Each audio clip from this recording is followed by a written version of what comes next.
submission of the electoral laws by the 6+6, in spite of the remaining issues to be fine-tuned and agreed upon through political compromise among the major players, offers the opportunity for breaking the current stalemate. However, the rejection of the amendment by the Office +6 as well as legal by the SSS force a political action but risks jeopardizing the advantage. I call on the ACS to renounce this position, which risks obstructing the electoral process.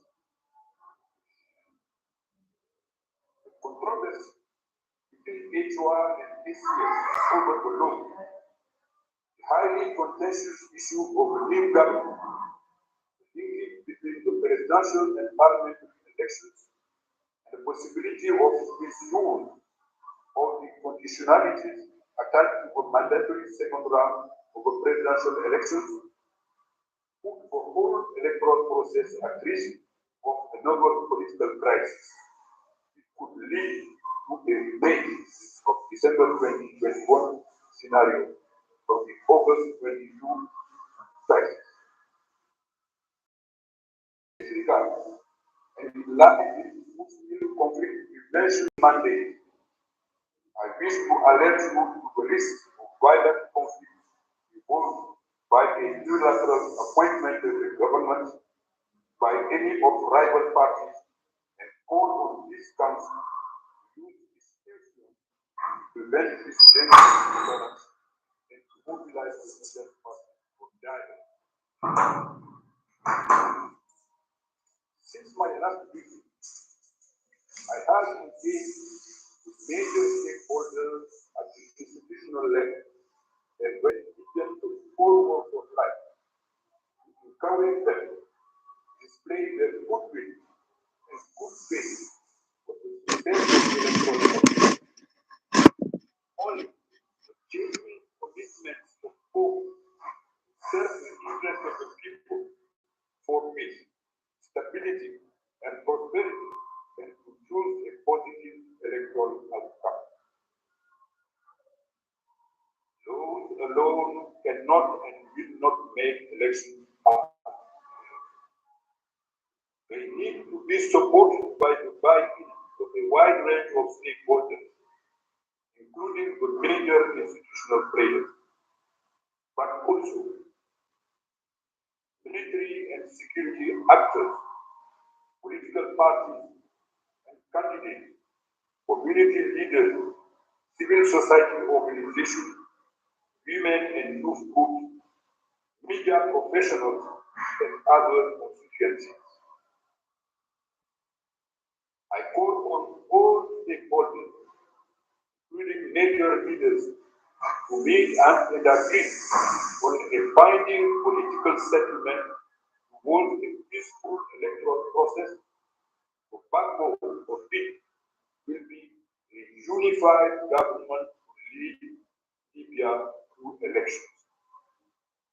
Muslims stand ready to facilitate this process. Finally, I also reiterate my call for all international partners to support this electoral process as the only way to provide the country with legitimate institutions and a future of peace, unity, stability, and prosperity. This outcome is long awaited by Libyan citizens who wish to close the chapter of conflict and the risk of disintegration for their country. The ongoing crisis in Sudan, the Sahel, the broader region, and their potential spillover effects in Libya constitute serious threat, but must not be taken lightly. I thank you for your attention. I thank Mr. Batili for his briefing. And I'll give the floor to Ambassador Kimihiro Ishika. Mr. President, in accordance with paragraph 24E of Resolution 1970 of 26 February 2011. I have the honor to report to the Security Council on the work of the committee established in the same resolution.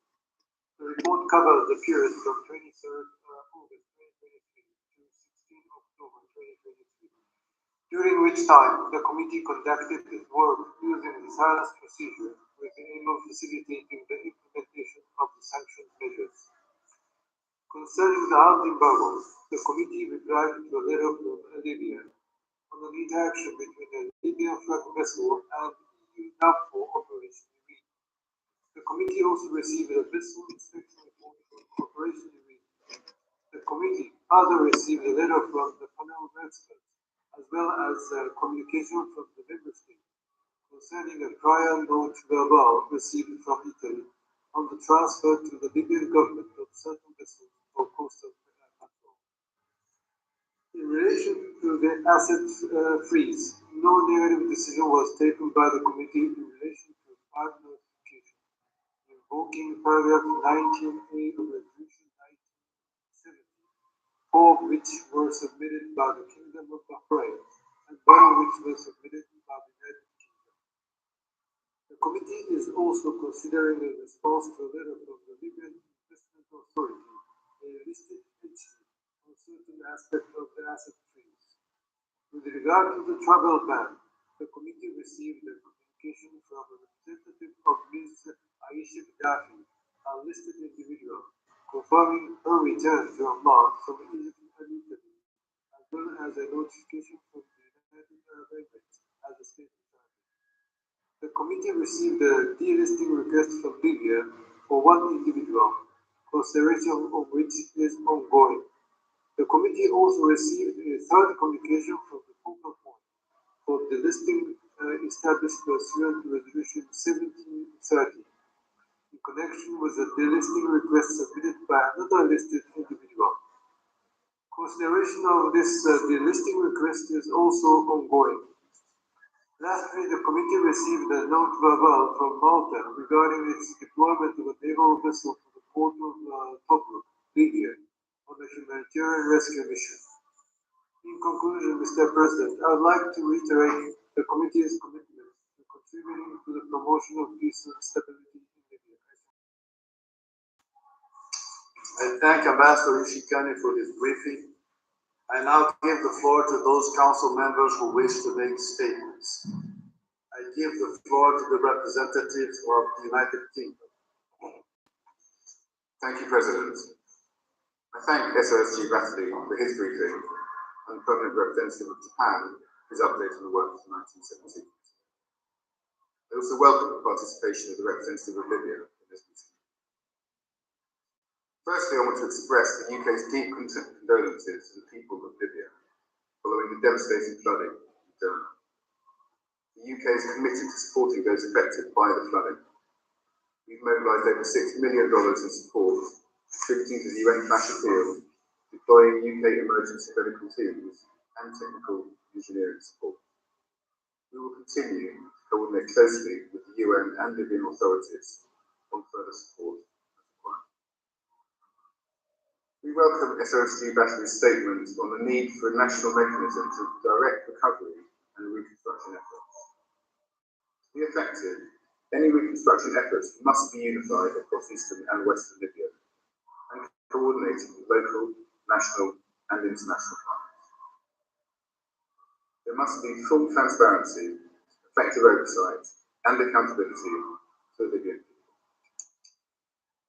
President, the devastating floods simply reinforce our assessment that the status quo is unsustainable and will not deliver what the Libyan people need.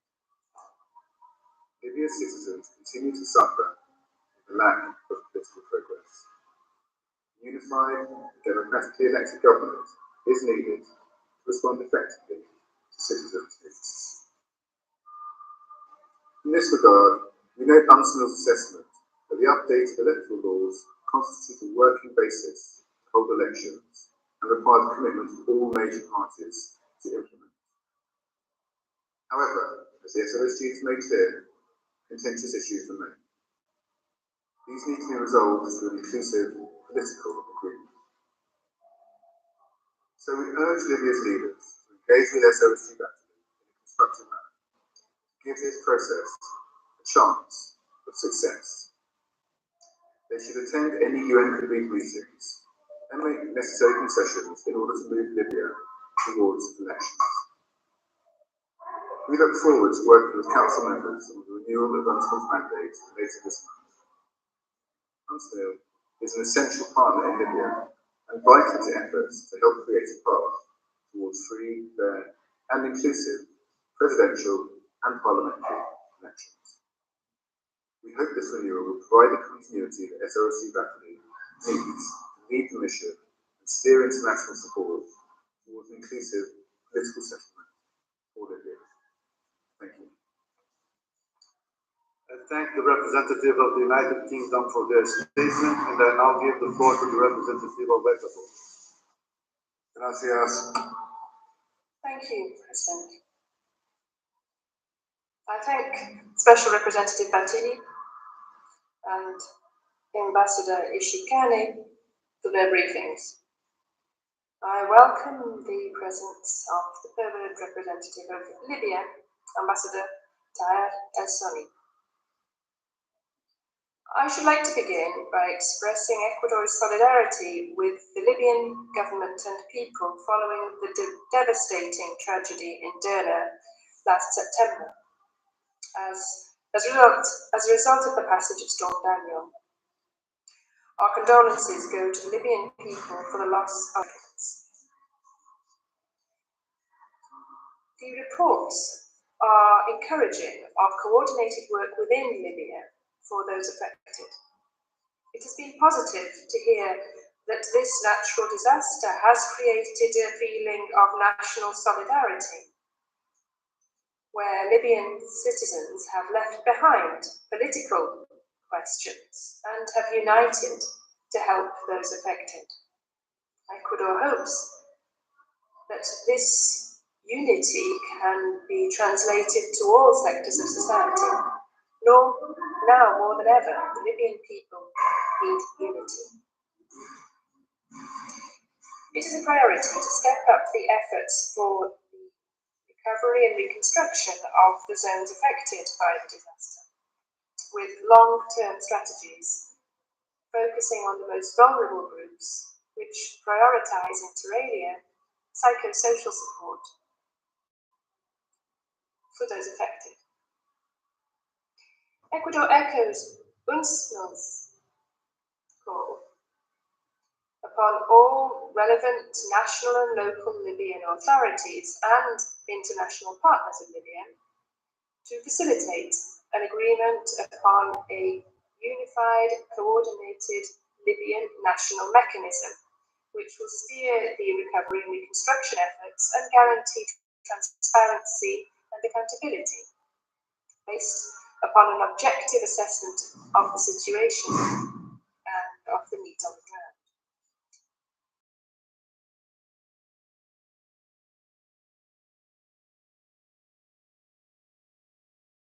The political stalemate. The Joint 6+6 Committee in establishing the electoral laws, which were subsequently approved by the House of Representatives.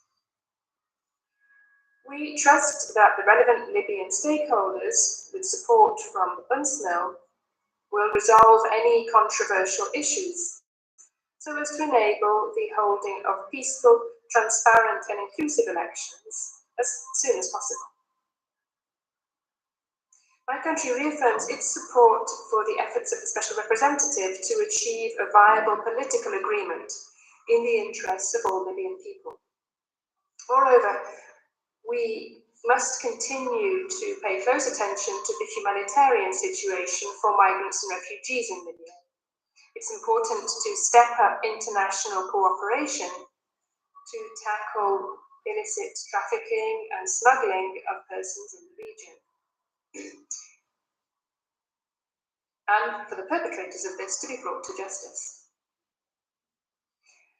On the security front, it's important that efforts continue to foster trust between military and security leaders in support of the political process, and so as to create a security climate which is propitious to the holding of just, safe elections. The recent clashes seen in Tripoli and Benghazi recall the importance of having unified military and security institutions in the country. UNSMIL's mandate is on the point of expiring. My delegation will participate constructively in the draft resolution with a view to extending the mission's mandate and renewing the support of this council to the political process in Libya. Thank you very much. The representative of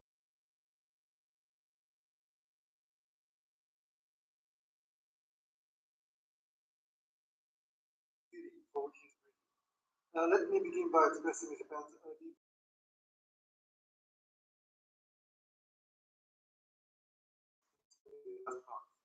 Japan commends the solidarity shown by people